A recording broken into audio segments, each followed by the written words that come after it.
दोस्तों, क्या ये वाकई में पॉसिबल है कि हम बिल्कुल कम मेहनत में, लीस्ट एफर्ट में एक बड़ी सक्सेस को पा सकते हैं? तो the 7 spiritual laws of success की अगर बात करें, इस बुक की बात करें, तो डेफिनेटली ये पॉसिबल है। नमस्कार दोस्तों, मैं हूं मोहित मित्तल और आप सभी का स्वागत करता हूं इस वीडियो में। आज मैं आप लोगों को समरी बताने वाला हूं the 7 spiritual laws of success की, और इस बुक के ऑथर हैं दीपक चोपड़ा। आपने ऐसी बहुत सारी सेल्फ हेल्प बुक्स पढ़ी होंगी जिसमें कोई ना कोई ट्रिक बताते हैं, कोई ना कोई फ्रेमवर्क आपको दिया जाता है, लेकिन ये एक ऐसी बुक है जहां आप बिल्कुल कम मेहनत में एक स्पिरिचुअल पाथ के थ्रू, एनर्जीज के थ्रू अपनी सक्सेस को पा सकते हैं। तो चलिए बिना किसी देरी के जानते हैं इस बुक में क्या कुछ अच्छा है हमारे लिए। सफलता के बहुत से आयाम होते हैं और उन बहुत से आयामों में से एक पैसा, धन दौलत और प्रॉपर्टी है, लेकिन लोग इस पैसा कमाने को ही शायद सफलता मान लेते हैं। लेकिन सफलता तब है जब आप अपनी लाइफ में खुश हों, आपके रिलेशनशिप्स बढ़िया हों, आपके पास में फ्रीडम हो उन सारे कामों को करने की जिन्हें आप करना चाहते हो, आपके अंदर जज्बा हो। अगर ये सारी चीजें हैं आपके पास में तो आप सफल माने जा सकते हैं। सक्सेस का मतलब सिर्फ उन मटेरियलिस्टिक चीजों को पा लेना नहीं होता है। सक्सेस तो तब है जब आपकी खुशियां बढ़ती रहें और आप अपने गोल्स को अचीव करते रहें। लोग शायद सफल होने को, पैसा कमाने को बहुत मुश्किल मान लेते हैं, जिसकी वजह से अधिकतर लोग सफल नहीं हो पाते हैं। लेकिन एक्चुअली में देखा जाए तो सफल होना बहुत ज्यादा आसान है, बहुत इजी है, और आप भी सफल हो सकते हैं इन 7 स्पिरिचुअल लॉज ऑफ सक्सेस से। तो देखते हैं कि वो 7 स्पिरिचुअल लॉज क्या हैं। तो पहला जो लॉ है वो है the law of pure potentiality. इसका मतलब संपूर्ण समर्थता का नियम। यूनिवर्स ने हम सभी को ऐसा बनाया है जहां पर हम सभी के पास में उतनी एबिलिटी है, उतना पोटेंशियल है, हम सभी हमारे उन गोल्स को आसानी से अचीव कर सकते हैं और सक्सेसफुल हो सकते हैं। लेकिन दिक्कत सिर्फ यही है कि हम में उतनी अवेयरनेस और हम में उतनी कॉन्शियसनेस नहीं है। हमें यह नहीं मालूम है कि हम कौन हैं और हमारा इस अर्थ के ऊपर पर्पस क्या है। जब आप उस कॉन्शियसनेस को अचीव करेंगे, जब आप उस अवेयरनेस को अचीव करेंगे, जब वो जागृता आपके अंदर आएगी, तो आप देखेंगे कि आप उस सक्सेस को बहुत आसानी से अचीव कर पा रहे हैं। इस कॉन्शियसनेस को अचीव करने के लिए आपको मेडिटेट करना चाहिए। आपको दिन भर में कुछ समय बिल्कुल शांत होकर के बिताना चाहिए, जहां पर कोई एक्टिविटी आप नहीं कर रहे हो, और आपको अपने आसपास के लोगों को, ऑब्जेक्ट्स को जज नहीं करना है। उन्हें वैसा देखिए कि जैसे वो एक्चुअल में है। यही होता है यूनिवर्स के साथ में अलाइन हो जाना, यूनिवर्स के साथ में एक हो जाना, जिससे आप उस कॉन्शियसनेस को अचीव कर सकते हैं, और इस वजह से यूनिवर्स भी आपकी हेल्प करेगा गोल्स को अचीव करने में। तो सेकंड जो रूल है वो है द लॉ ऑफ गिविंग। इसका मतलब देने का नियम। इसे आप the law of giving and receiving भी बोलते हैं। दोस्तों, इस पृथ्वी पर, इस यूनिवर्स में जो भी ऑब्जेक्ट मौजूद है, जो कुछ भी मौजूद है, वो कंटिन्यूसली कुछ ना कुछ एनर्जी को रिसीव कर रहा है और कुछ ना कुछ एनर्जी को रिलीज कर रहा है। और यूनिवर्स का यही रूल है कि आपको सर्कुलेशन बना करके रखना चाहिए। आप खुद ही सोचिए, अगर आपकी बॉडी में ब्लड का फ्लो रुक जाए तो आपकी बॉडी के साथ में क्या होगा।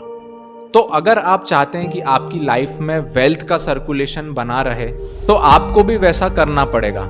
आपके पास में पैसा है और अगर आप उसे रोक करके रखेंगे तो वो सर्कुलेशन कभी भी नहीं बन पाएगा। आप द आर्ट ऑफ गिविंग सीखिए, जहां आप जरूरतमंद लोगों की मदद कर सकते हैं उस पैसे से, और आप देखेंगे कि आप जितना दे रहे हैं उससे कई गुना लौट करके वो आपके पास में आ जाता है। यही है सर्कुलेशन, जो कि यूनिवर्स का लॉ है। ऐसा जरूरी नहीं है कि आप सिर्फ पैसों से ही द आर्ट ऑफ गिविंग कर सकते हो। सबसे इंपॉर्टेंट चीज यही है कि अगर कोई व्यक्ति आपके पास में आया है तो आप उसे मान सम्मान से ट्रीट करें, आप उसे आदर के साथ में, प्यार के साथ में ट्रीट करें, उसे अपना अटेंशन दें। इससे बढ़कर के कोई चीज नहीं है। और ये जिस तरीके की एनर्जी का सर्कुलेशन करता है, वैसा सर्कुलेशन और कुछ नहीं कर सकता है। जो थर्ड लॉ है वो है द लॉ ऑफ कर्मा, कर्म का नियम। कर्म का मतलब होता है कि आपने क्या एक्शन किया और उस एक्शन की वजह से आपको क्या रिजल्ट मिला। अगर आप चाहते हैं कि आप खुश रहें तो आपको वैसा एक्शन करना पड़ेगा। अगर आप चाहते हैं आप बहुत पैसा कमाएं तो आपको वैसा एक्शन करना पड़ेगा। हमारे साथ में कई बार लाइफ में ऐसी सिचुएशन हो जाती जब हम सोचते हैं कि हमारे साथ में ऐसा क्यों हो रहा है, लेकिन जब आप पीछे मुड़ करके बारीकी से अपने एक्शंस को देखोगे तब आपको समझ में आ जाएगा कि ये जो कुछ भी आज आपके साथ में हो रहा है वो आपके एक्शंस की वजह से हो रहा है, ये आपकी उस चॉइस की वजह से हो रहा है जो चॉइस आपने ली थी उस एक्शन को करते टाइम कि अब मैं ये एक्शन करूंगा। तो अगर आप सफल होना चाहते हैं तो आप डे टू डे लाइफ में इस प्रैक्टिस को अपनाइए कि आप जो भी एक्शन कर रहे हो उससे पहले उसके बारे में थोड़ा सा सोचें कि इस एक्शन को करने से मुझे क्या रिजल्ट मिलेगा, क्या उस रिजल्ट को वाकई मैं चाहता हूं। क्योंकि जब आप डिसाइड कर लेंगे कि मेरे एक्शंस कैसे होने चाहिए तो आप ऑटोमेटिकली डिसाइड कर लेंगे कि मेरे रिजल्ट ऐसे होने चाहिए। अगला जो लॉ है वो है the law of least effort. इसका मतलब ये कि कम से कम किया गया एक्शन। दोस्तों, आप किसी भी काम को करते होगे तो आपको ऐसा क्यों लगता है कि आपने उसमें बहुत ज्यादा एफर्ट किया है या बहुत ज्यादा मेहनत की है?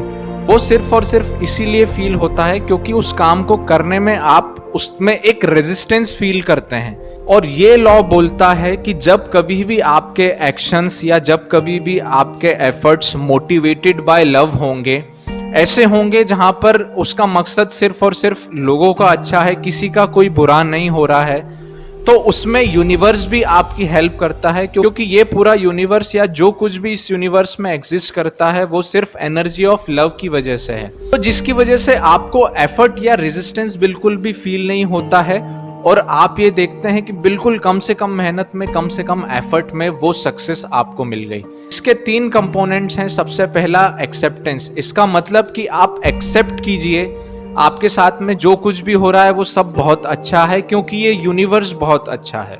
दूसरा जो कंपोनेंट है वो है रिस्पॉन्सिबिलिटी। मतलब आपके साथ में जो कुछ भी हो रहा है उसके पीछे ना आप किसी सिचुएशन को ब्लेम कीजिए, ना किसी व्यक्ति को ब्लेम कीजिए, ना खुद अपने आप को ब्लेम कीजिए। आप जब ऐसा करेंगे तो आप पाएंगे कि आपके पास में एक बहुत अच्छा क्रिएटिव सा रास्ता है उस सिचुएशन को टैकल करने के लिए। और अगला जो कंपोनेंट है वो है डिफेंसलेसनेस। इसका मतलब कि आप कभी भी किसी को कन्विंस करने मत लग जाइए कि आपका ये जो आइडिया है वो सही है, आपका ये जो पॉइंट वो सही है, आपने ये इस वजह से किया था।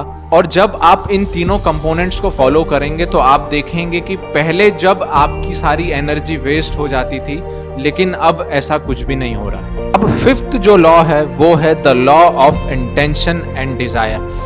इसका मतलब कि आप किसी चीज को क्यों करना चाहते हैं और आप उससे क्या पाना चाहते हैं। ये लॉ पूरी तरीके से इस फैक्ट पर आधारित है कि इस यूनिवर्स में जो कुछ भी है वो एक एनर्जी और एक इंफॉर्मेशन है। अगर आप देखेंगे कि एक पेड़ में और आप में क्या डिफरेंस है, तो उसमें एक एनर्जी और इंफॉर्मेशन का ही डिफरेंस है कि उसमें एक अलग लेवल ऑफ एनर्जी और इंफॉर्मेशन है और हमारे अंदर एक अलग लेवल ऑफ एनर्जी इंफॉर्मेशन है, जिसकी वजह से हम दोनों डिफरेंट हैं। तो इसी एनर्जी और इसी इंफॉर्मेशन की वजह से आप अपने सराउंडिंग्स को इन्फ्लुएंस कर सकते हैं।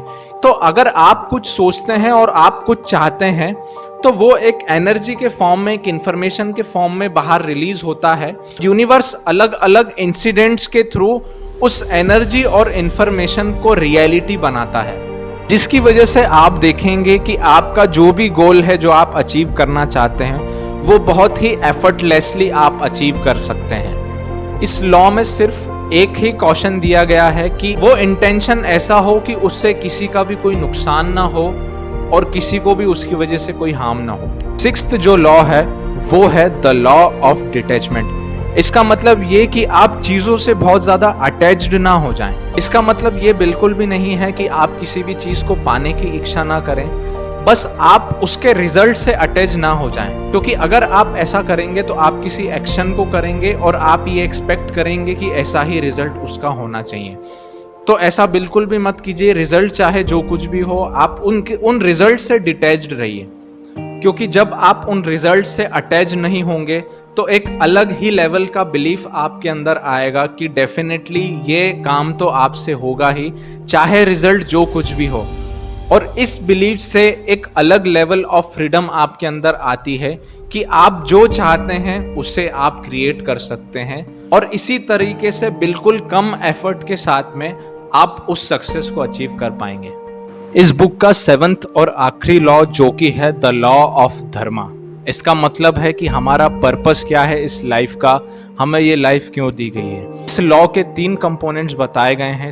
तो सबसे पहला कंपोनेंट है वो है पर्पस। इस पृथ्वी पर जो भी व्यक्ति मौजूद है उसका ये पर्पस है कि वो अपने आप को पहचाने कि आखिर वो कौन है और उसके इस जीवन का क्या पर्पस है, उसके इस जीवन का क्या मकसद है। अगला जो कंपोनेंट है वो है यूनिक टैलेंट। हम जितने भी लोग इस यूनिवर्स में एग्जिस्ट करते हैं, हम सभी के पास में अपना अपना एक टैलेंट है, बस हमें उसे पहचानना है और उसे सही टाइम पर एक्सप्रेस करना है। जब आप ऐसा कर पाएंगे तो आप अपने उन सारे डिजायर्स को कंप्लीट कर सकते हैं बिना किसी एफर्ट के साथ में। और तीसरा जो कंपोनेंट है वो है सर्व टू ह्यूमैनिटी। आपको ये लाइफ मिली है तो इस लाइफ में आप ऐसा कुछ कीजिए जहां पर लोगों का भला हो, ह्यूमैनिटी का भला हो, और भले ही एक छोटा ही सही एक डिफरेंस आप लोगों की लाइफ में लेकर के आ पाएं। अगर आप इन तीनों कंपोनेंट्स को फॉलो करते हो तो कंप्लीट होता है द लॉ ऑफ धर्मा। तो ये 7 स्पिरिचुअल लॉज थे सक्सेस के लिए। अगर आप इन 7 लॉज को फॉलो करते हैं तो आप देखेंगे आपका जो भी गोल हो आप बहुत कम एफर्ट के साथ में बहुत ही इजीली उसे अचीव कर सकते हैं। तो दोस्तों, हम लोग ये उम्मीद करते हैं कि आपको ये बुक पसंद आई होगी, ये वीडियो पसंद आया होगा। अगर ये वीडियो आपको अच्छा लगा है तो इस वीडियो को लाइक जरूर करें और ऐसे ही वीडियोस देखते रहने के लिए इस चैनल को सब्सक्राइब जरूर कर लें। अब मिलते हैं आपसे नेक्स्ट वीडियो में। सीखना कभी भी बंद मत कीजिएगा, क्योंकि सीखना बंद तो जीतना बंद। जय हिंद।